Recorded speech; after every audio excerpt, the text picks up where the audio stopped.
Assalamualaikum warahmatullahi wabarakatuh. Perkenalkan, saya Olivia Nafsatul Husna dengan NIM akhir 043 dari kelas B, program studi S1 Psikologi Universitas Merdeka Malang. Pada video kali ini saya akan mengangkat kasus cyberbullying yang terjadi di salah satu universitas di Indonesia, yaitu Udayana yang berada di Bali. Tujuan dari pembahasan tugas ini adalah untuk menganalisis apa penyebabnya, dampak, dan solusi yang bisa diberikan dengan berdasarkan nilai-nilai yang telah diajarkan pada pendidikan agama Islam yang bersumber pada Al-Quran dan juga hadis. Pengertian dari cyberbullying sendiri adalah tindakan yang menyakiti orang lain ataupun menghina, mempermalukan, mengancam, bahkan melecehkan orang lain di media digital ataupun media sosial, seperti contohnya grup percakapan, pesan, ataupun komentar di media sosial. Salah satu kasus yang terjadi yang menjadi sorotan publik juga itu adalah salah satu mahasiswa di Universitas Udayana di Bali itu pada bulan Oktober 2025, di mana setelah korban meninggal terdapat beredar percakapan yang terjadi di grup mereka yang berisi tentang ejekan ataupun komentar yang tidak pantas terhadap korban. Kasus tersebut itu mengancam masyarakat dan mendorong kampus melakukan investigasi serta memberikan sanksi akademik kepada mahasiswanya ataupun pelaku-pelaku yang terlibat. Kenapa kasus ini perlu dibahas? Karena kasus ini itu menunjukkan bahwa perundungan di dunia digital itu sangat bisa berdampak psikologis yang sangat serius dan mendalam, serta bertentangan dengan apa yang telah diajarkan oleh agama Islam tentang bagaimana cara kita menghormati dan menghargai sesama manusia. Ada beberapa faktor yang bisa menyebabkan hal itu terjadi. Yang pertama yaitu kurangnya kontrol diri dalam bermedia sosial, di mana kita itu tidak ada suatu kontrol yang bisa mengakibatkan kita itu tidak bisa menggunakan sosial media itu dengan baik. Kemudian yang kedua yaitu rendahnya empati terhadap orang lain, di mana kita itu tidak ada rasa empati kepada orang lain sehingga kita bisa melakukan tindakan tersebut. Yang ketiga, merasa aman. Hal ini tuh karena kayak waktu kita di grup percakapan itu merasa kayak tidak akan ada yang menyebarkan percakapan tersebut. Jadi dia tuh kayak merasa pede-pede aja dan merasa kayak nggak akan ada yang cepu ke media gitu. Kemudian yang keempat yaitu ikut-ikutan tanpa berpikir bagaimana dampak yang akan terjadi kepada dirinya. Dia tuh cuma ngerasa kayak ikut-ikutan aja tanpa berpikir panjang dan tanpa berpikir apa dampak yang bisa diakibatkan dari perlakuan tersebut.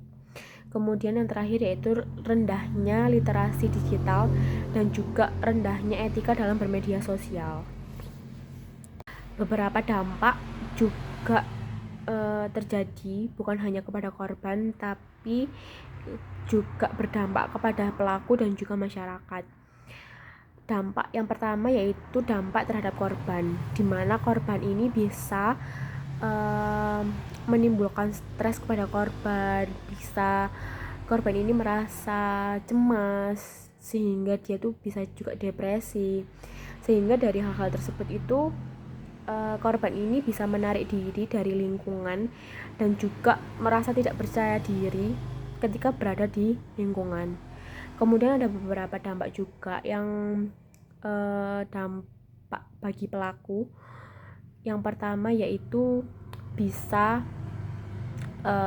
mengakibatkan suatu kebiasaan, yaitu mengatai orang lain ataupun berkomentar buruk kepada orang lain tanpa menghargai perasaan orang lain. Kemudian bisa juga beliau ini merasa kurangnya adanya empati, sehingga kayak hilang gitu empatinya kepada orang lain. Kemudian berpotensi juga untuk di DO dari universitasnya atau kampusnya dan juga mendapatkan sanksi hukum. Kemudian dampak bagi masyarakat yang terciptanya itu adalah bisa mengakibatkan kita itu bermedianya tidak sehat. Dan kemudian kita itu juga merasa kayak takut untuk bermedia sosial, dimana kita itu seharusnya menggunakan media itu sesuka hati kita, tetapi dengan adanya kasus tersebut kita tuh jadi kayak was-was dan juga membuat kita kayak berpikir overthinking jika ingin melakukan sesuatu di media sosial kita sendiri. Dalam Al-Quran telah dijelaskan pada Quran Surat Al-Hujurat ayat 11 yang artinya, wahai orang-orang yang beriman, janganlah suatu kaum mengolok-olok kaum lain. Arti dari ayat tersebut itu menjelaskan bahwa Allah itu melarang kita untuk menghina, mengejek, ataupun mempermalukan orang lain, ataupun merendahkan orang lain, yang tindakan tersebut itu tidak baik dan juga itu dilarang oleh Allah.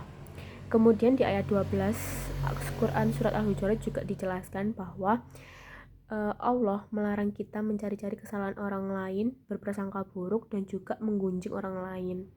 Perilaku tersebut itu sama halnya dengan perilaku yang telah disebutkan tadi, yaitu cyberbullying, di mana hal tersebut terjadi ketika suatu mahasiswa itu berkomentar negatif di media sosial, yaitu berupa grup percakapan mereka. Tidak hanya di dalam Al-Quran, Rasulullah SAW juga pernah bersabda bahwa seorang muslim adalah orang yang kaum muslimin selamat dari lisan dan juga tangannya. Hadis riwayat Bukhari dan Muslim. Hadis ini mengajarkan kita bahwa menjaga ucapan dan juga perilaku kita di media sosial, menjaga lisan dan juga tangan kita untuk bermedia sosial atau berkomentar di media sosial itu juga menjadi salah satu hal yang penting dan perlu kita jaga. Ada beberapa solusi yang bisa diberikan kepada tindakan cyberbullying ini. Yang pertama yakni berpikir panjang sebelum kita melakukan sesuatu. Kemudian menggunakan media sosial itu dengan baik atau menyebarkan kebaikan, bukan menggunakan media sosial sebagai sarana untuk mempermalukan atau merendahkan orang lain.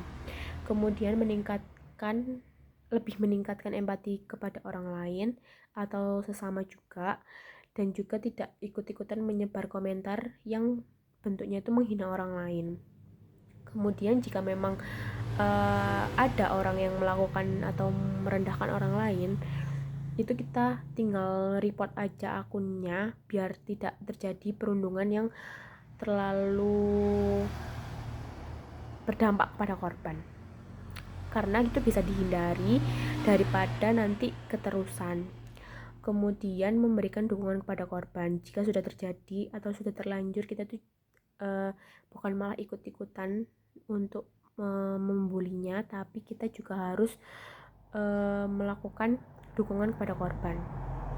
Kemudian yang terakhir yaitu meningkatkan pendidikan karakter atau literasi digital sejak dini, dimana kita itu harus menjelaskan atau mengajarkan orang lain yang masih kecil daripada kita agar tidak terjadi kasus yang serupa. Kesimpulannya adalah cyberbullying itu merupakan bentuk perundungan yang dapat memberikan dampak serius bagi korban, dan perilaku tersebut itu sangat dilarang karena bertentangan dengan akhlak mulia yang telah diajarkan oleh Rasul dan juga larangan yang telah dilarang oleh Allah. Sebagai generasi muda, kita harus bisa lebih bijak lagi dalam bermedia sosial, menjaga tutur kata kita dan juga tangan kita dalam bermedia sosial, dan menjadikan media sosial itu sebagai sarana untuk menyebar kebaikan. Demikian yang bisa saya sampaikan. Terima kasih, mohon maaf apabila ada kekurangan. Wassalamualaikum warahmatullahi wabarakatuh.